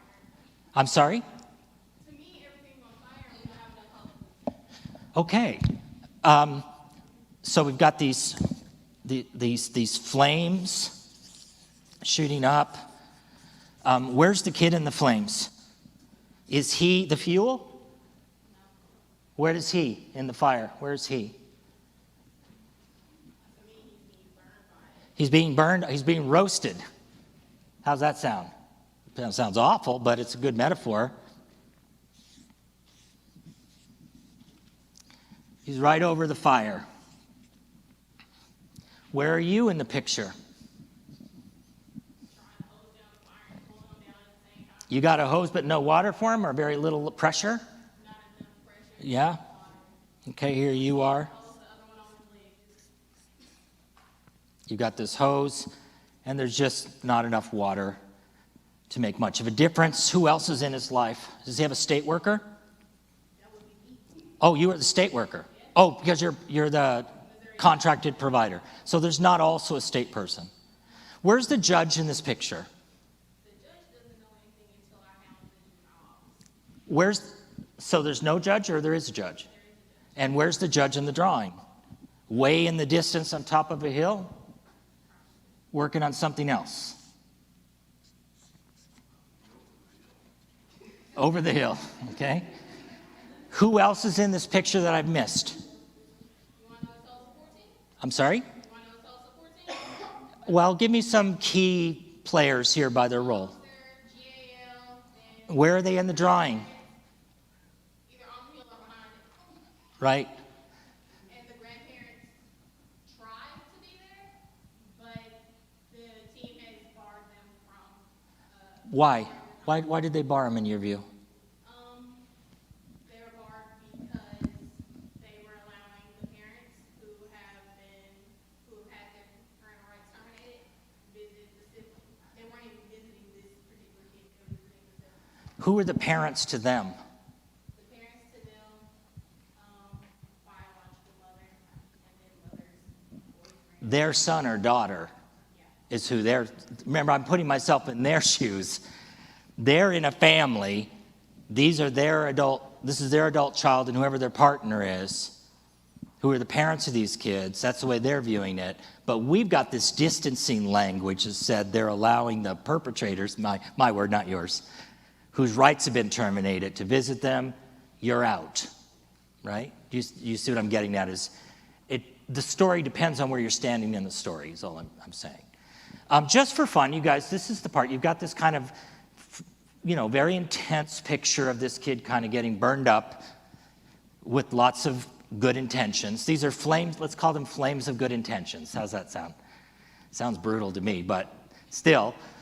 You're doing what you can do from where you're at. Other people are, well, you've got it. The Alliance has got it. You guys are miracle workers. Remember, somebody said you've got the magic wand and the fairy dust, right? Yeah, but what's the problem? What are you, not giving her some of the fairy dust? What's going on here? What's the question that everyone's been at while all this is happening to this kid? A simple question. You have to understand when I ask this, clearly it's really, really important because you're spending a lot of money on it. A lot of people are involved. You take it really seriously, so seriously that as a system you'll bar his grandparents and take the rights of his parents away. It must be really important.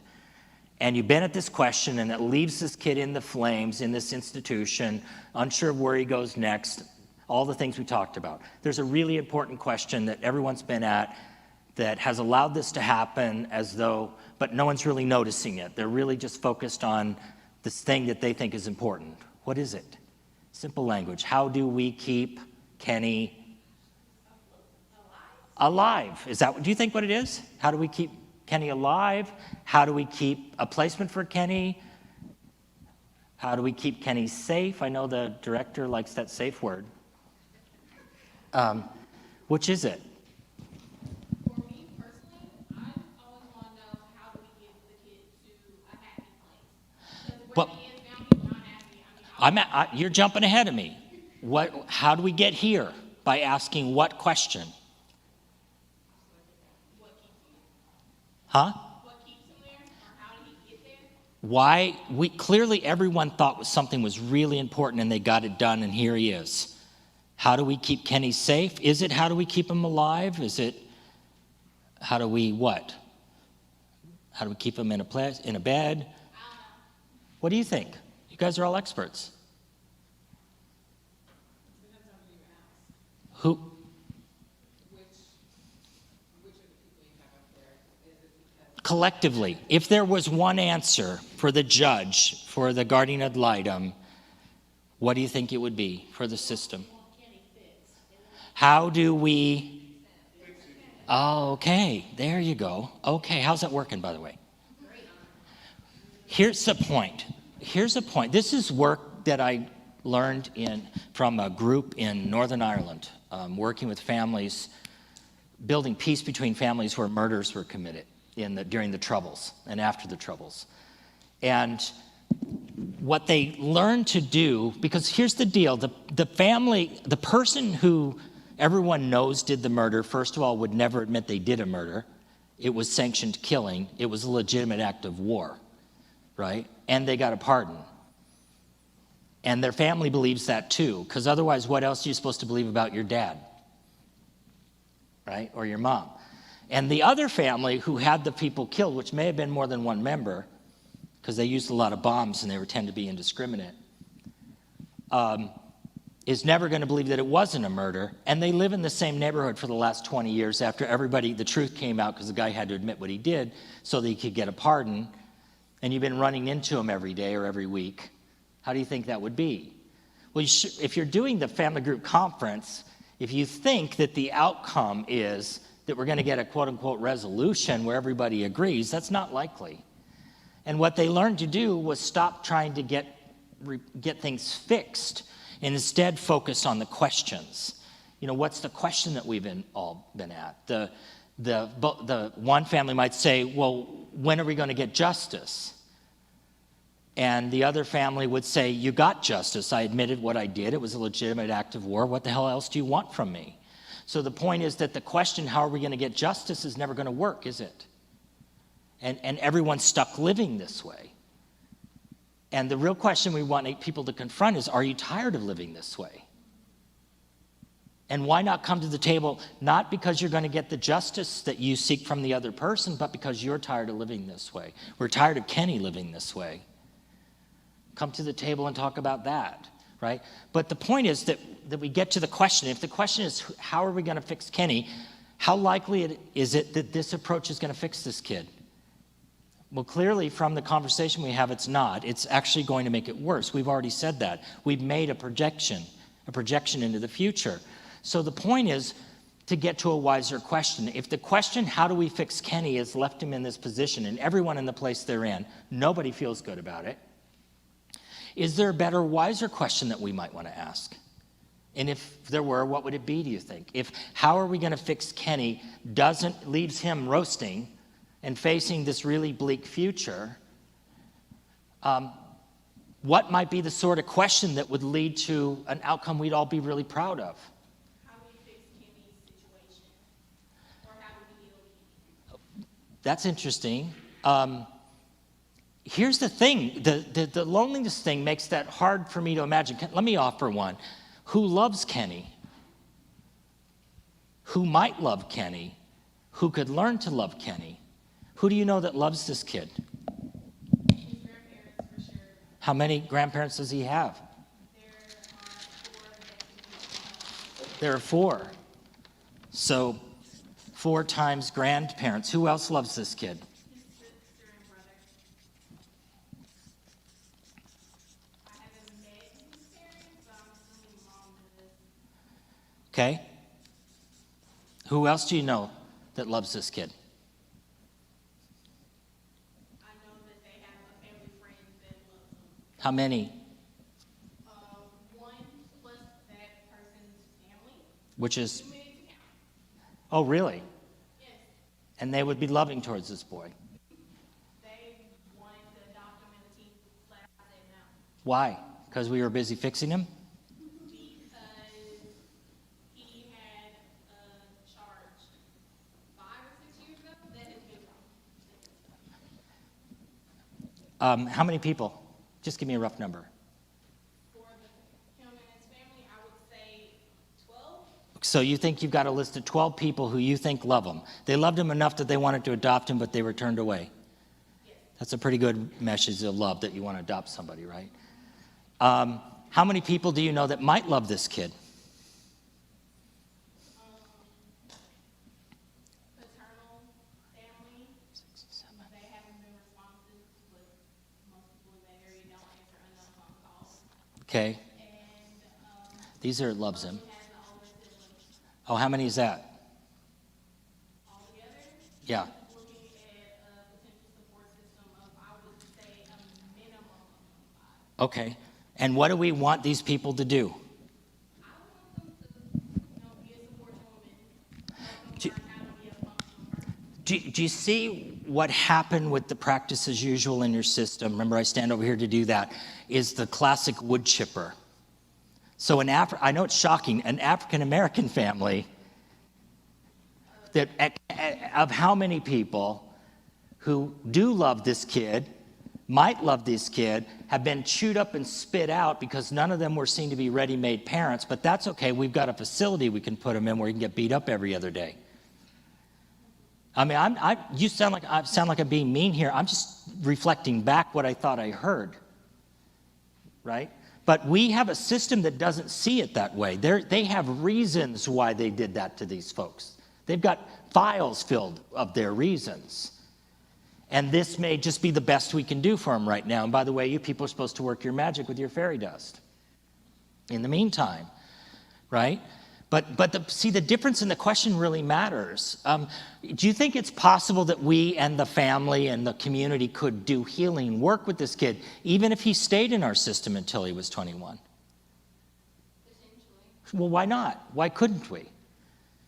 Do you think that he might have a better chance of being safely in a foster home if he had a community of people around him working with him to try to heal his life? I think he'd be better with his family. I'm not taking that off the table. What I'm saying is what we've done is, unless we've got a system built around that 1997 legislation that basically says, unless we absolutely believe one of those people is a ready-made family, they're out and he's getting the treatment he deserves.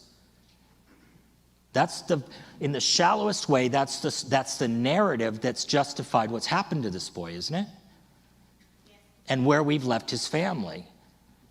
And that's what happens when you have a system that's focused on safety as an ultimate outcome. Not that safety is not critical, by the way, not that he's safe either, but without healing, without a commitment to healing, not just him, but the family around him, then we stay in this place. And by the way, I hate to say it, and I hope this isn't true about Kenny, but Kenny is easily the next prisoner in your system.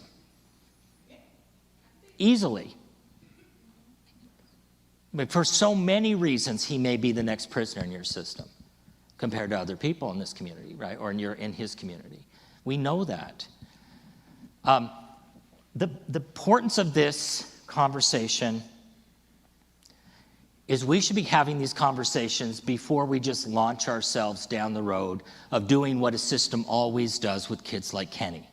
Because we do know how to do what we always have done with kids like Kenny, and it is truly a child welfare to prison pipeline, isn't it? For this one boy. And we know that. And why aren't we, all of us, the judge, the guardian ad litem, having the conversation? It will require courageous conversations to be able to actually do what the community would value. Nobody in your state will be proud of your system for producing another prisoner, I guarantee it. And I'm not saying that to be difficult with you, but he is inches away from falling into that system. I don't know, 15, he's got special needs, he probably gets a pass. He's 17? I don't know, it depends on who shows up that day when they get the call on him. I don't know, it depends. It certainly isn't certain that he will get through this, but unfortunately it's more certain that he won't. Better, wiser question. Who loves Kenny is a starting place. Has there ever been a child on this planet that you can imagine that was ever born who did not absolutely need to be loved and cared about by some people in their lives? Was there ever? Except for about 437,000 kids in our care system. For some reason, we look at them very differently. And I think that it goes back to that history from this morning. It goes back to the Beveridge report. Here's the final part of the Beveridge. Remember, Beveridge writes the report, The Five Giants.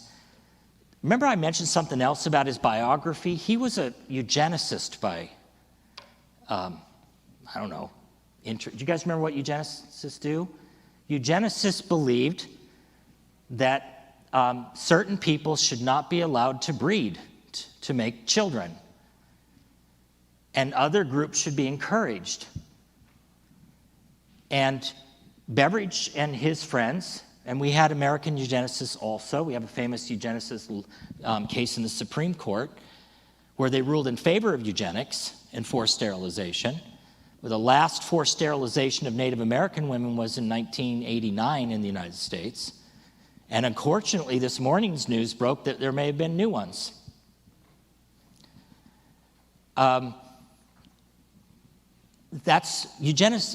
Beveridge had a plan. He wasn't going to need social service bureaucracies for long. There was a 2 or 3 generation process that would be at play, and the problems of the poor people would be solved. And that's what sold his book around the world, including starting here in the United States. There was no expectation that decades later we would still have this large welfare system. Probably we do because we have made some progress. But we don't, I fear we continue to have a legacy system that has found a way around telling the truth about what is actually happening with the people that we say we care so much about. And as I said earlier today, and I'll finish the day with this, the question right now, and it's the question we've been obsessed with a long time, and the EBPs has only fed this. How do I do the work? Kevin, tell me how to do that. Give me this model. Let me follow it with fidelity. Have you heard the word fidelity? All this distraction, this constant focus around how do I do it? How do I do it? How do we do it? How do we do it? How can we build it better? All of that. But I think we need to take a minute as a community, as an industry, and we need to confront the question, who will I be in this? And who will I be includes that I won't work alone. I don't think I said for decades, and I'm still saying, the 2 loneliest people I've met in the American child welfare system are Kenny and April. Because the truth is that we're connected to each other with these kids. When we find ourselves in that position where we know what's happening to them, and yet we feel in some way powerless to do what we came here to do, this one sacred life we got, that we dedicated to this. And there's no doubt that there's great honor in standing with someone who no one else will stand with, and I'll be a friend to that person any day. But that's not going to fix this system. It just isn't. This kid can have a good life. He can. But he can't get there without the basics of life. And the sooner he gets them, the better chances he's got to be okay. At least okay, right?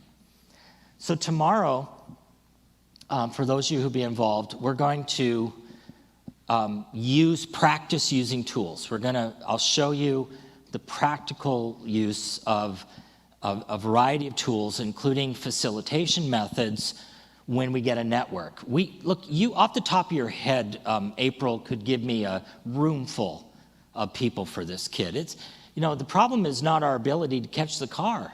This is a classic example of we caught the car and we didn't know what to do with it other than to marginalize them and fill this kid's life with these institutional placements. That's what we've done. It isn't our only option, right?